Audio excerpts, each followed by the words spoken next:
Friends, welcome to our channel. आज के video में हम सीखने जा रहे हैं रीजनिंग के टॉप मोस्ट इंपॉर्टेंट क्वेश्चंस।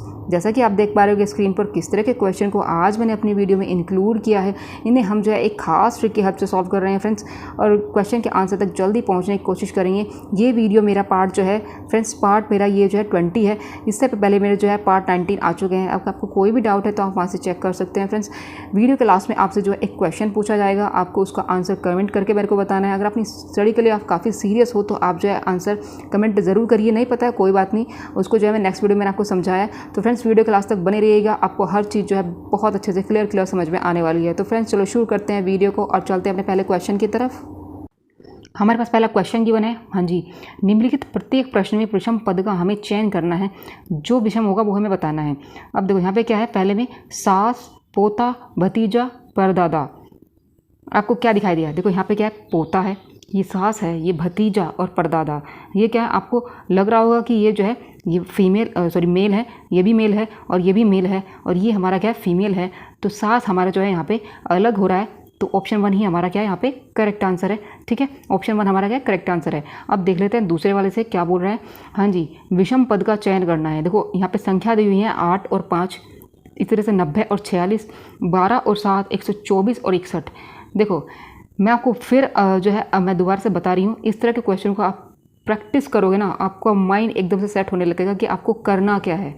ठीक है, अब देखो ये है 5, ये है 8, ये 90 और 46। इसे देखते आपको क्या समझ में आया?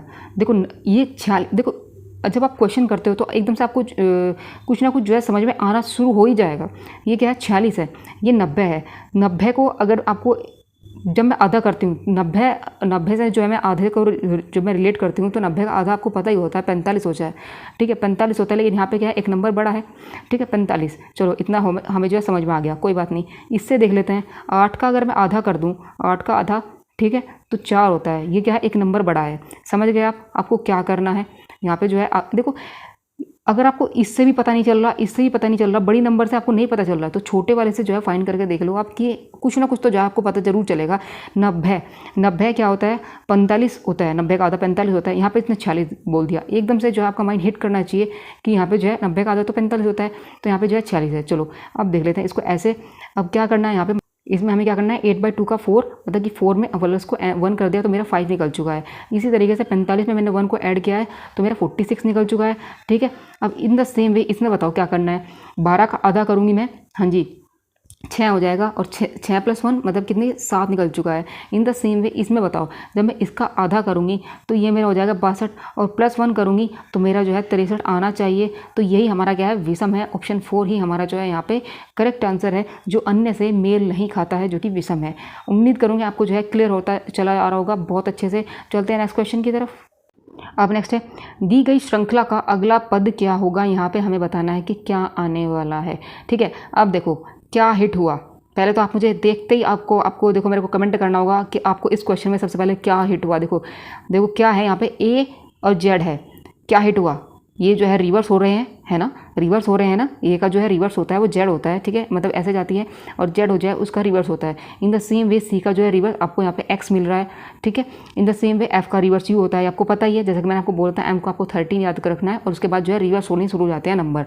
ठीक है, अब देखो इसी तरह से हमें जो अगला नंबर होगा वो भी हमें रिवर्स में फाइंड करना है। लेकिन एक चीज़ और, यहाँ पे आपको ये देखना है कि आपका नंबर जो है ए के बाद यहाँ पे क्या आ रहा है, सी आ रहा है। हाँ जी, एक मिनट से देख लेते हैं। ए के बाद क्या है, आपको यहाँ पे सी आ रहा है, मतलब कि बी मिसिंग है। यहाँ पे ए के और सी के बीच में जो है बी मिसिंग है। सी और एफ के बीच में कौन मिसिंग है, सी डी ई मिसिंग है, मतलब कि 2 मिसिंग है इनके बीच में। यहाँ पे 1 है मिसिंग, यहाँ पे 2 मिसिंग है। तो अगली बार मेरा कितने मिस होने चाहिए, 3 मिस होने चाहिए। मतलब कि एफ के बाद जो आना चाहिए मिस करके, 3 मिस करके GHI, हाँ जी जे आना चाहिए। ठीक है, अब वैसे भी आप इसको जो है ऑप्शन के थ्रू कर सकते हैं। देखो आपको एक ही ऑप्शन में जहाँ पे आपको दिखाई दे रहा होगा जे आ रहा है, तो वही आपका आंसर है। लेकिन अगर आप पूरा करना चाहते हो वो आपकी मर्जी है। जे का रिवर्स क्या होता है, हाँ जी जे का रिवर्स क्या है, क्यू ही होता है। जैसे कि अगर आप करोगे इस तरह से, आप जो है इसकी इंग्लिश अल्फ़ाबेट बनाओगे, ABCD करोगे, हाँ जी, तो इन द सेम वे जो है आपका CDEFGH करोगे तो हमारा जो जे का रिवर्स होता है वो क्यू ही निकल के आता है। ठीक है, उम्मीद करूँगी आपको जो है ये क्वेश्चन भी बहुत अच्छे से क्लियर हो रहा होगा। चलते हैं नेक्स्ट क्वेश्चन की तरफ।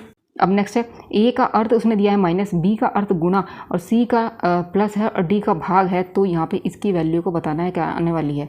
देखो जो बोला है वही आप जो है करते चले जाओ और लिखते चले जाओ। 85.5 ये तो आपको लिखना ही पड़ेगा। हाँ जी, फिर इसके बाद है 16, फिर इसके बाद क्या है आपका बी आ चुका है, फिर इसके बाद क्या है 0.5 है अगला नंबर, फिर इसके बाद सी आ चुका है। हाँ जी, फिर उसके बाद डी है 20 है और इसके बाद आपका 0.2 है। और वैल्यू को आपको ए का मतलब क्या रखना है, आपको यहाँ पे मान रख देना है। ए का मान हो गया -16। अब देखो सॉरी बी का मान हमारा क्या होता है गुणा, जैसा किसने बोला है सी का बी का गुणा हो चुका है, सी का उसने बोला है सी का प्लस बोला है और डी का भाग बोला है। बस कर दो सोल्व और आंसर आपके सामने होगा। अब देखो 85.5 माइनस के 16 पंजे कितना होता है 80 होता है, पॉइंट लग रहा है तो मतलब कि 8 बचेगा, ठीक है, प्लस के। अब देखो 20 से जब आप मतलब कि पॉइंट हटाओगे तो 2 ऊपर 0 ऊपर चली जाएगी, मतलब कि यहाँ पे कितना बचेगा 2 से 200 को डिवाइड करोगे तो यहाँ पे आपका 100 बचेगा। बस कुछ नहीं करना, सोल्व करना रह जाता है। 85.5 इसमें से जो है आप 100 को ऐड कर दीजिए, ये हो जाएगा 185.5 और इसमें से 8 को आपको करना है माइनस करने के बाद आपको पता ही होगा यहाँ पे क्या आने वाला है। 15 में से 8 गए 7 बचेंगे, 0.5 इधर से है ही और इधर से 17। हाँ जी, तो 177.5 जो है इसका आंसर होगा। ऑप्शन 2 हमारा क्या है यहाँ पे करेक्ट आंसर होगा। नीचे दी गई प्रश्न आकृति के टुकड़ों का प्रयोग करके कौन सी उत्तर आकृति बनाई जा सकती है। ठीक है, प्रश्न आकृति देख लेते हैं और उत्तर आकृति क्या कह रहा है। हाँ जी, इस प्रश्न आकृति का प्रयोग करना है और उत्तर आकृति को मुझे बनाना है। समझ गए आप कि आपको करना क्या है। ठीक है, थोड़ा और ऊपर कर लेते हैं। हाँ जी, अब देखो ये बताओ आप, मतलब कहने का क्या है कि कुछ जो मेरी उत्तर आकृति होगी उसमें ये जो है निहित होना चाहिए। समझ गए आप, प्रश्न आकृति का मैं यूज़ करूँगी और उत्तर आकृति बनानी है तो मतलब कि क्या है कि प्रश्न आकृति जो है मेरी उत्तर आकृति में निहित होनी चाहिए, बनी होनी चाहिए। अब बताओ हमारा जो आयत है, ये जो आयत है ये कहाँ दिखाई दे रहा है आपको, ये मेरा आयत मुझे यहाँ दिखाई दे रहा है और तो मुझे किसी में दिखाई नहीं दे रहा है, तो यही मेरा जो है आंसर होगा। चलो अगर आप और भी जो है चेक करना चाहते हो तो वो भी आप देख सकते हो, ये भी जो है इसी के अंदर है, सर्कल भी जो है इसी के यहाँ पे दिखाई दे रहा है, तो यही मेरा जो है आंसर है। अगर और भी जो है चेक करना चाहते हो, जो इतना भी जो है इसमें इतने में डाउट होता है उनके लिए भी आप देख लो। नेक्स्ट है, एक परिवार में एक आदमी, उसकी पत्नी, उसके 4 बेटे, उनकी पत्नियां, परिवार के प्रत्येक बेटे के 3 बेटे और एक बेटी है। परिवार में सभी पुरुषों की संख्या आपको बतानी है। हाँ जी, पुरुषों की संख्या बतानी है तो ध्यान आपको पुरुषों पे रखना होगा। ठीक है, मतलब देखो क्या है, जो बेटी है जो मतलब फीमेल है उसको आपको चाहे तो आप ना भी लिखो तो भी आपका जो है काम चलेगा। अब देखो क्या कह रहा है। हाँ जी, परिवार में एक आदमी है, ये हो गया एक आदमी, प्लस साइंस इसको शो करते हैं। उसके पत्नी, उसकी एक पत्नी है, ठीक है, और एक आदमी, उसकी पत्नी, उनके 4 बेटे, ये उसकी पत्नी हो गई। अब देखो उनके 4 बेटे हैं, ये हो गए 4 बेटे, ये प्लस है, ये भी प्लस है, ये भी। हाँ जी, अब क्या कह रहा है, परिवार के प्रत्येक बेटे के 3 बेटे, इसके भी 3 प्लस, इसके भी 3 प्लस और इसके भी जो है 3 प्लस और इसके भी जो है 3 प्लस, मतलब कि 3 बेटे हैं। हाँ जी, एक बेटी है, प्रत्येक बेटे के 3 बेटे भी हैं और एक बेटी भी है, सबकी एक बेटी। परिवार में सभी पुरुषों की संख्या आपको बतानी है। बेटी चाहे आप ना भी लिखो तो चलेगा। ठीक है, अब देखो काउंट करना है आपको पुरुषों की संख्या, मतलब कि जितने मेल हैं। ये एक हो गया, कितने हैं यहाँ पे 4 हो गया, 1 + 4। हाँ जी, इधर से 3 3 3 3, ये कितना हो गया आपका, हाँ जी 12 हो गया। अब देखो 12 और 5 17 हो गया, तो टोटल जो है 17 आदमी हैं उनके परिवार में। ऑप्शन 4 हमारा क्या है करेक्ट आंसर है। शॉर्ट जितना आप कर सकते हो क्वेश्चन को उतना करने की कोशिश करो। अब वो बेटी में उलझा रहा है, बेटी लिखने की आपको ज़रूरत नहीं है। आप जो सिर्फ फोकस करो जो आपको निकालना है उसके ऊपर। ठीक है, उम्मीद करूँगी इतना आपको क्लियर हो रहा होगा। चलते हैं नेक्स्ट क्वेश्चन की तरफ। कथन दिया हुआ है, हाँ जी यहाँ पे कथन दिया हुआ है, सभी छोटे मोटे हैं, कुछ छोटे गोरे हैं। इस तरह के क्वेश्चन को आप जो है तुरंत ही ग्राफ के बेस पे सॉल्व करिएगा। देखो छोटे क्या कह रहा है, छोटे, सभी छोटे, बिल्कुल। हाँ जी, गोरे हैं, सॉरी गोरे नहीं, सॉरी मोटे हैं, सभी छोटे, यहाँ पे क्या है मोटे बोल रहा है। फिर उसके बाद कह रहा है छोटे गोरे हैं, कुछ छोटे गोरे हैं। उसने कुछ छोटे यहाँ पे क्या कर दिया, गोरे हैं। अब देखो कुछ को हम जो है ऐसे जो है सर्कल में शो करते हैं, मतलब कि आधा जो है उसका कुछ हिस्सा आपने ले लिया है, ये हो गया गोरे। अब जैसा वो बोल रहा है वैसे आपको लिखना है, निष्कर्ष वैसे आपको निकालना है, अपनी कोई भी कॉमन सेंस यहाँ पे यूज़ करके। मतलब कुछ ऐसा हो सकता है भाई, ऐसा होना चाहिए, मतलब ये सब आपको नहीं करना है। अब क्या कर रहा है यहाँ पे, क्या कह रहा है, कुछ मोटे छोटे हैं, ये हो गया मोटे, कुछ मोटे छोटे। देखो मोटे का जो हिस्सा होगा थोड़ा सा मतलब इतना हिस्सा जो है मोटे का ही तो है और ये जो है छोटे हैं, तो क्या कह रहा है कुछ मोटे छोटे हैं। जब इतना हिस्सा हो गया मतलब कि ये जो है पहला भी जो है हमारा राइट है। दूसरा क्या कह रहा है, कुछ मोटे गोरे हैं, कुछ मोटे, ये देखो ये मोटे का ये वाला हिस्सा, हाँ जी, ये गोरे में भी है और ये मोटे में भी है, तो मतलब कि ये वाला हिस्सा आ गया, मतलब कि कुछ मोटे गोरे हैं, तो ये भी हमारा राइट है। दोनों ही निष्कर्ष हमारे यहाँ पे सही है। ऑप्शन 3 हमारा क्या है, करेक्ट आंसर है। चलते हैं नेक्स्ट क्वेश्चन की तरफ।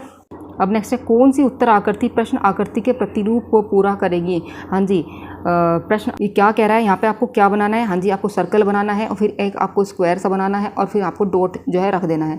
तो ऐसा आपको किस ऑप्शन में दिखाई दे रहा है, हाँ जी, ऑप्शन 1 में दिखाई दे रहा है, ऑप्शन 2 में और ऑप्शन 3 में। बताओ, ऑप्शन 1 में ही आपको जो है दिखाई दे रहा है, बिल्कुल, तो यही हमारा जो है करेक्ट आंसर होगा। बिल्कुल यही वाली आकृति हमें जो है यहाँ पे मिल गई है। अब अगर बहुत से जो है इसे सोच सकते हैं, ये ऐसा इसलिए क्यों नहीं है, ये ऐसा इसलिए नहीं है क्योंकि यहाँ पे जो है डॉट है वो थोड़ा पीछे है, यहाँ पे जो है मिड में है, मतलब ठीक ठाक प्लेस पे आपको दिख रहा है, ये जो है थोड़ा पीछे है, तो ये इसलिए नहीं है। और ये जो है क्योंकि यहाँ पे तो ये है ही नहीं, तो ये भी नहीं है। और ये इसलिए नहीं है, जो है इसको काट के जा रहा है, मतलब कि यहाँ से जो है नहीं आ रहा है, तो ये भी हमारा नहीं है। ऑप्शन 1 ही हमारा जो है करेक्ट आंसर है। उम्मीद करूँगी आपको जो है क्लियर हो रहा होगा। चलते हैं नेक्स्ट क्वेश्चन की तरफ। अब नेक्स्ट है, शब्द ट्राइंगल में अक्षरों में ऐसे कितने युग्म हैं जिनके बीच उतने ही अक्षर हैं जितने कि अंग्रेजी वर्णमाला में उनके बीच होते हैं। समझ गए आपको क्या करना है। देखो, आपको हमारी जो अंग्रेजी वर्णमाला होती है उन एक क्रम होता है, ठीक है, ऐसे ही आपको जो है क्रम ढूंढना है। अब देखो क्या करना है, क्रम ढूंढना है, ठीक है, इधर भी इधर साइड आपको आना है और ठीक है। अब देखो, आपको देखना है कि अगर हम आगे बढ़ते चले जाऊँ टी के बाद तो कितने नंबर पे कोई और ऐसा नंबर मिल जाता है जो कि अंग्रेजी अल्फ़ाबेट में होता है, ठीक है, आपको ये चेक करना है। अब देखो क्या हमें करना है, हाँ जी, अब देखो इधर साइड चलते हैं, इधर साइड टी के बाद क्या देखते हैं हम, UVXYZ, ठीक है, ये नहीं है तो ये भी हमारा जो है चलने वाला नहीं है। आर से देख लेते हैं, दोनों साइड हमें जो है चेक करके देख लेना है। अब देखो, क्योंकि आगे हम इधर भी चेक करेंगे और इधर भी, RS ये नहीं है, STUVWX ये भी हमारा नहीं है। अब इसे चेक कर लेते हैं, आई से देख लेते हैं, आई, JKLMN ये भी हमारा जो है नहीं है यहाँ पे, हाँ जी। अब हम ए पे आ जाते हैं, ABCDE, हाँ जी, एक युग्म हमें मिल चुका है, ए के इधर भी जो है BCD कुछ नहीं है, तो AE हमें जो है पहला युग्म मिल चुका है। अब और से जो है चेक करके देख लेते हैं, हाँ जी, N से देख लेते हैं, LNOPQ ये नहीं है, OPQR, N से भी जो है हमारा कोई युग्म नहीं निकला है। अब हम देख लेते हैं G से, GHI इधर भी नहीं है, HIJKL जी से भी हमारा जो है कोई युग्म नहीं निकला है। L से देख लेते हैं, L इधर M होना चाहिए, MN, हाँ जी, एक युग्म निकल चुका है, N, ठीक है, दोनों साइड आपको चेक करना है, मैंने पहले बोला है, NOPQR इधर भी नहीं है, तो दो युग्म हमारे जो है यहाँ से निकल चुके हैं। अब देखो कौन है, एक ये वाला निकल गया। अब ई से चेक कर लेते हैं, ई के बाद हमारा क्या है, FG, हाँ जी, एक युग्म यहाँ से जो है हमारा ई के बाद जी निकल चुका है और कोई नहीं है, HIJKL कोई नहीं है, तो मतलब कि एक पहले ये वाला निकल चुका है और दो ये, तो मतलब कि टोटल आपके पास जो है 3 युग्म हमें जो है मिलेंगे ऐसे जिनके बीच इतने ही नंबर होंगे जितने कि अंग्रेजी अल्फ़ाबेट होते हैं, ठीक है। तो ऑप्शन यहाँ पे आपका क्या है, राइट आंसर है।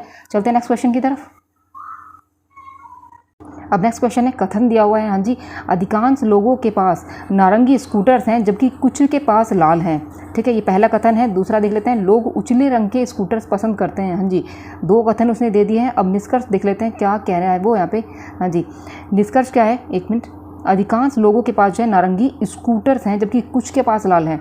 तो यहाँ पे देखो, लोग, निष्कर्ष निकलता है हमारा, लोग उजले रंग की कारें वहन नहीं कर सकते। पहले तो आप ये मुझे बताओ, देखो कथन जब हमें दिया हुआ है तो निष्कर्ष हमें कथन के अनुसार ही निकालना है, अपनी कोई कॉमन सेंस यहाँ पे यूज़ नहीं करनी है। जैसा कि कथन में बोला है, उसने सिर्फ स्कूटर की बात की है, स्कूटर की, तो यहाँ पर वो कारों की बात कर रहा है, तो ये तो हमारा है नहीं, ठीक है। अगर वो स्कूटर की बात करता तो हम सोचते, लेकिन यहाँ पे जो है उसने कारों की बात की है, ये तो बिल्कुल कोई हमारा चलने वाला नहीं है। सेकंड से देख लेते हैं क्या कह रहा है, हाँ जी, अधिकांश लोग अन्य उजले रंगों की तुलना में नारंगी रंग को प्राथमिकता देते हैं।